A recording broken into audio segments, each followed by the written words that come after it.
All right, so today we're going to do our first reaction video. One of our viewers sent this to us. I haven't watched it yet, which I think is the whole idea of a reaction video. It's called I Used to Make 100K a year as a trucker, and now I make minimum wage. Now, the reason I've got interested in this is because I took our little company, Yellow Express, to the US, and I experienced some, you know, as an Australian, some pretty strange stuff going on in the US.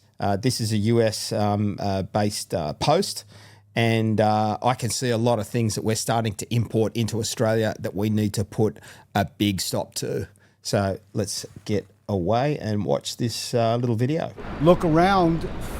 Okay, across the street, we have a delivery truck carrying food to offices, construction sites all around. Sheetrock, where'd it come from? On a truck. Nothing moves without us. That's the first thing I love hearing. Nothing moves without us. That is the power that we have as transport workers. No matter if you're delivering food, if you're delivering humans, if you're delivering bulky items, if you're delivering interstate, if you got in international transport, nothing moves without that element. So that's my first reaction. There you go. I like that. I think Hoffa, Jimmy Hoffa, who was a famous union leader back in the day, who I ended up who ended up, I think, getting knocked off. So, yeah, that was one of his lines. Many owner-operators now are homeless. They cannot afford to have a home. This is my home. I live. I've got to stop right there. I hope this is not one of those reaction videos where I'm stopping it every 5 seconds, but he's talking about operators are homeless. How the hell does that even happen? And you know what? He's not lying, because in the US, I'm telling you, you can be on a street where there's multi-millionaires, billionaires, and on that same street, a mile or two down the road, you'll see families living out of vans. I mean, it's insane. It scares the shit out of me, this. I live with my truck, whether I stay in a hotel or I sleep sitting up in the driver's seat. This is my home. Why? I work 12 to 14 plus hours a day, but I don't earn enough. This is Billy Randall. He's been a long-haul trucker for over 30 years. We're working on a new series now about jobs in America that used to be stable and middle class and are all but gone. Okay, so this guy works 12 to 14 hours a day. That's stuff that I hear here. There was a guy that I put on not so long ago, and he came in, scanned it, his parcel. I said, "What do you make?" He told me. It was crazy. He told me how long he worked. We ended up interviewing him. He was one of our first interviews.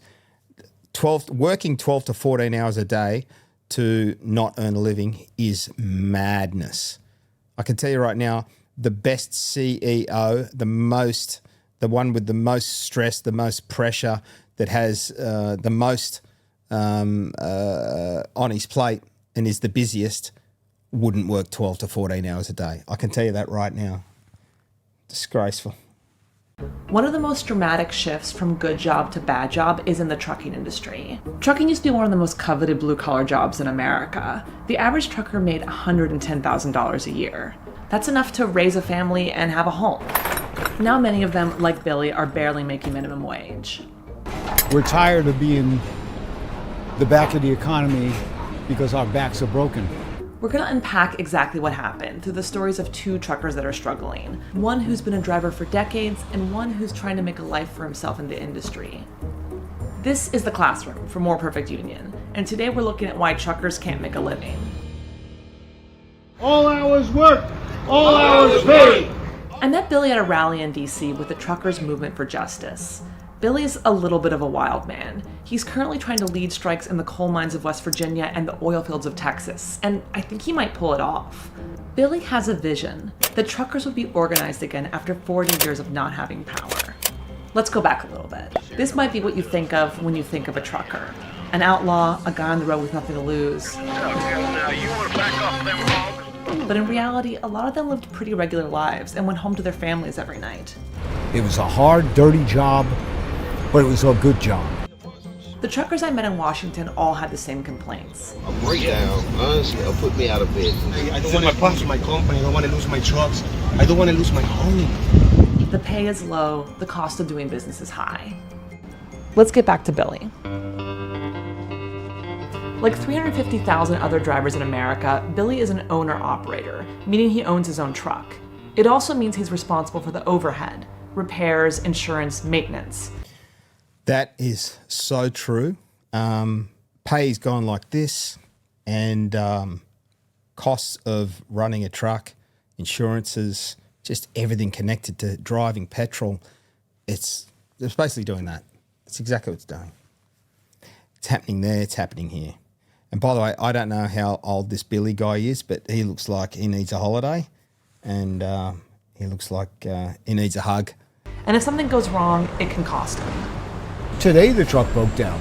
A very minor repair, but nonetheless, it created a problem with the delivery. I've got, not to publicize this, $1,200 to my name. Okay, can you imagine only having $1,200 to your name when you're essentially running a business? Now, with business, things are up, things are down. There's things that can turn up that you don't see, and to have that little money in reserve for a rainy day must be frightening. But it's kind of an American thing.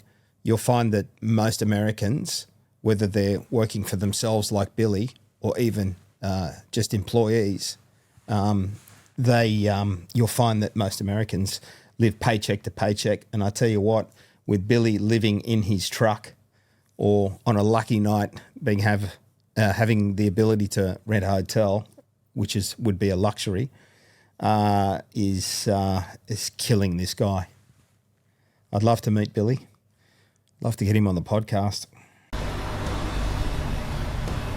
Truckers like to say, if you bought it, a truck brought it. Truckers take great pride in that work, but that work can often be pretty tough for them. This is Steve Viselli, a former truck driver who's been studying the industry for over a decade. Steve says one of the main causes of wage decreases was deregulation. Before the 1930s, trucking was unregulated and stuck in boom and bust cycles. The economy would be strong and things would be moving in trucks, and then suddenly there would be a downturn and truckers were out of work. Trucking is so crucial to the economy that in 1935, the federal government started heavily regulating the industry by setting shipping prices and limits on how many trucks could be on the road. The federal government essentially set the rates for trucks. If you were going to move steel from Youngstown to New York, you would go to something called the Interstate Commerce Commission, and you would say to them, hey, my costs to move this steel are $1 a mile. And the Interstate Commerce Commission would say, well, okay, then you can charge $1.06 per mile to your customers, whether it's U.S. Steel or a mom and pop, a machine shop that needs to move it. Freight was moved from terminal to terminal, where local deliveries would combine smaller loads together and send them to the next terminal through long-haul truckers. What that meant for drivers was a lot of them were home every night and they had regular schedules. It also meant that those terminals were easier to unionize. The whole industry was unionized and regulated under the National Master Freight Agreement. So the standout for me is they got to get home at night. So if you're working 12 to 14 hours, you are not getting home at night. In fact, by the looks of things, Billy's hasn't even got a home. Very, very, very sad. It's just... and if you've got children and they're not seeing their fathers ever because they're working 12 to 14 hours days, how do you afford to even have children? And if you got them, you can't see them because you're too busy working. Madness. Negotiated by the Teamsters, which was one of the most powerful unions in the United States. That all ended when Jimmy Carter signed the Motor Carrier Act of 1980 in an effort to lower prices for consumers. This was a bipartisan effort. You probably don't think of truckers as timid people, but that's because you haven't seen how some of them react when you say competition. Republicans, Democrats, and industry were all involved. And in a way, deregulation worked. Prices went down for consumers and rates went down for shippers. And it opened up competition so that the larger stores, think Walmart, Kmart, Costco, could haggle for lower prices. Remember that under regulation, the government set shipping prices for all stores, big and small. So deregulation brought us the world of cheap shipping that we live in now. What that meant for truck drivers was a lot of really bad jobs. Thousands of smaller trucking companies went out of business in the 1980s, and something else changed that made the job harder. Freight started moving point to point, from the shipper's location all the way to the customer. For drivers, that means that, they're living out of the truck. They're essentially working 24 hours a day, and they can't know exactly when they're going to be home. And the thing is, truckers don't make overtime. That's right. Truckers are one of the few workers that are exempt from overtime in our labor laws. So a trucker can be working 100 hours a week and not make close to minimum wage. All of these changes have created a labor crisis. The turnover rate at most companies is now well over 100%.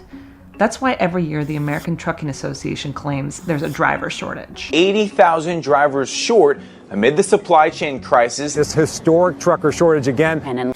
I can speak for experience of that driver turnover churn. I know of companies that have 100% driver turnover a year, which is crazy. We've got drivers that have been with us for years, decades even, and we just do things a little bit differently. But it's just that to me is a symptom of lawyers, accountants, salespeople promising the world to customers, undercutting each other, regardless of the quality of work or who has to perform the tasks or perform the truck driving, the last mile stuff, the delivery to the consumer. They're all symptoms of that. And then the guy that ends up paying the brunt of all of those decisions in order for these large companies to get market share is the little guy behind the wheel. Fuck that. Billy is 71 years old, and the average driver is 48 years old. Okay, so Billy, we just found out how old Billy is. And, he's a pretty fit 71-year-old guy, and I love the idea of working till the day I die because I love my work. I love the people I work with. I love my guys on the road. But being that age and having to be forced to do something like what Billy does, I know they're trying to change the retirement age in the US and raise it. And sure, but driving a truck, living in a truck at 71, having $1,200 to your name, I couldn't think of anything more stressful. I could think of many things more stressful, but I've got to tell you, as far as working conditions are concerned in the transport industry, which we're taking on here at the Courier Academy, that's mental. That's madness. It's kind of uniquely American in a way, but I can see this bullshit starting to get imported here in Australia. The industry needs younger drivers to enter the business and stay, like Caleb Fernandez. Unlike Billy, he's a company driver, and he's paid by the mile. He also uses the company's truck. While Caleb doesn't have the same expenses as Billy, he has to worry about something else: surveillance. The biggest problem solving that I do in my day is working so that I can be legal in the regulations. In 2017, the Federal Motor Carrier Safety Administration introduced electronic logging devices. So I've got 6 hours left that I can work until tomorrow. These logs are meant to keep the drivers from working too long and to make sure they take breaks. But what it really does is mess with trucker autonomy. It tracks my location and knows if I've been moving the truck around, so I can't lie and say that I've been driving less hours than I have been. So it lets you know on the e-log if you're doing something illegal. It'll warn you, hey, wait a minute. Drivers start the clock and have 14 hours to work before they have to take a 10-hour rest. During that shift, they can only drive for 11 hours and take 3 hours for stops or deliveries. The problem is, they might get stuck waiting on a load. All right, so if you just look at that explanation there of how long they're allowed to work and they're allowed to work for 14 hours, but they can only drive for 11 hours. Let's just look at that. There's just like, okay, cool. You're only allowed to work 11 hours. Most of us work an 8-hour day. Most of us work a 9 to 5 job. 8 hours. That's it.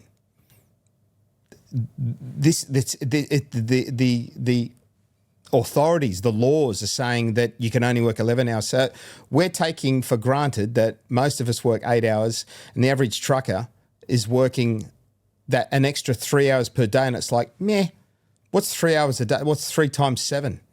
It's a lot of these guys work 7 days. That's 21 hours.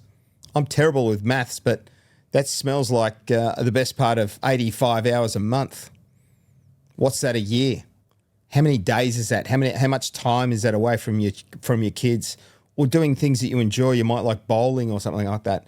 Just straight away, even it's just said and it's not considered. It's like, hey man, you're a trucker. Go fuck yourself. You're another 3 hours more than everyone else. Jesus. Or they might break down, or they might need to take a long nap, but the clock keeps running. A lot of shippers and receivers will be unreliable in terms of their appointment times. And so then that can ruin my hours of service. It can also ruin my next pickup or drop. It can be pretty stressful as well. And because a lot of drivers like Caleb are paid by the mile, they want to keep moving. It forces drivers to drive in dangerous conditions and when they're tired. Okay, getting paid by the mile. There's no time consideration in that. Again, these are decisions that are being made at the top end of town. Like, what happens if there's traffic? Who pays the penalty of being in traffic or there's an accident, and that mile takes someone an hour to do? Okay, so what happened to that hour? He only gets paid. Let's say they get paid $1.06 per mile, which we heard that early in on the clip. I know it was a little while ago, but that was back in the day when truckers were making 110 grand a year. Okay, so that mile that they do, they get paid $1.06. But what if that mile took an hour to do because of traffic? That means that trucker got paid $1.06 for an hour. How is that fair? How is that fair? Truckers have been keeping logs for decades, but before they were paper logs, and the fact is, those were easier to fake. And look, we're not advocating for cheating. These safety regulations are really important. No one wants drivers on the road that have been working for too long or who are tired. The problem is, these e-logs are really restrictive, and drivers can't make their own schedule. The laws as they're written are really hard to follow. And besides, e-logs aren't actually making the roads safer. A 2019 study showed that since the e-logs were introduced, accidents didn't go down. They stayed about the same. But something else went up. Drivers were speeding more to make up for the lost time on the road. We've put them in this, trade-off between, their paycheck and safety, unfortunately. Billy thinks that one way to encourage safe driving is to increase pay. Then drivers aren't as worried about racing for the next load and the next paycheck. We want to be paid all hours worked, all hours paid. We're sitting loading and unloading for more than 30 minutes at a given facility. We want to be paid for it. Absolutely, Billy. You want to be paid for what you do. Not just trucking and transport is not just about the miles completed. It's about all the things that happen in between. And, oh man, this is frustrating. Billy and Caleb both love what they do and want to stay in the industry. We started this video looking at why trucking used to be a good job and why it isn't anymore. Deregulation made a lot of products cheap, really cheap, but at a serious cost to workers. Like Billy said, nothing moves in this country without truckers, and they should get paid for all the time they're working. There's a bill right now that would change the Fair Labor Standards Act and make truckers eligible for overtime. Second, safety regulations need to give drivers more flexibility. Truckers can track their time and take breaks without such strict oversight. And Billy thinks that ultimately, the job won't get any better unless drivers themselves take action. It wasn't like this when we were organized, and we're the only ones that can change it. Owner-operators and company drivers. When we organize, then things will. Absolutely. Things will not get better unless drivers and truckers take action. Guys, that's why we are here. Don't be fooled by the name, the Courier Academy. We're just, the Courier is kind of the last part of that delivery. All the stuff that happens before couriers even exist are things like truckers. So if you've got a story to tell, I don't care what part of the world you're in. I don't care if you're in Australia. I don't care if you're in the US. I don't care if you're in France. I don't care if you're in, wherever. we are here as a platform to tell the story, these types of stories. I'm loving this Billy guy. So my reaction to all of this is kind of knew that all this was happening, but it's great to see it articulated in such a way. And as Billy said, if you want something done, you got to do it yourself. Yeah. That's a tough life, man. I'm telling you. America is a third world country masquerading as a first world country for working class people. I've seen it with my own eyes. The laws over there are disgusting. The biggest stitch-ups happening with the politicians who get their palms greased by lobbyists, and it's all legal. It's just crazy what goes on there. And the one other thing that's surprising is politicians can get bribed for almost next to nothing. $10,000 here, $20,000, $50,000, $100,000. I mean, I'd like to be pooling our money, and I'd happily, as the Courier Academy, jump on a plane with a bag of cash and go and lobby US politicians to come and join our movement and vote in our best interests, because it doesn't cost much money by the looks of things. Yep. Sad state of affairs. I don't think things are getting better. If anything, they're getting worse.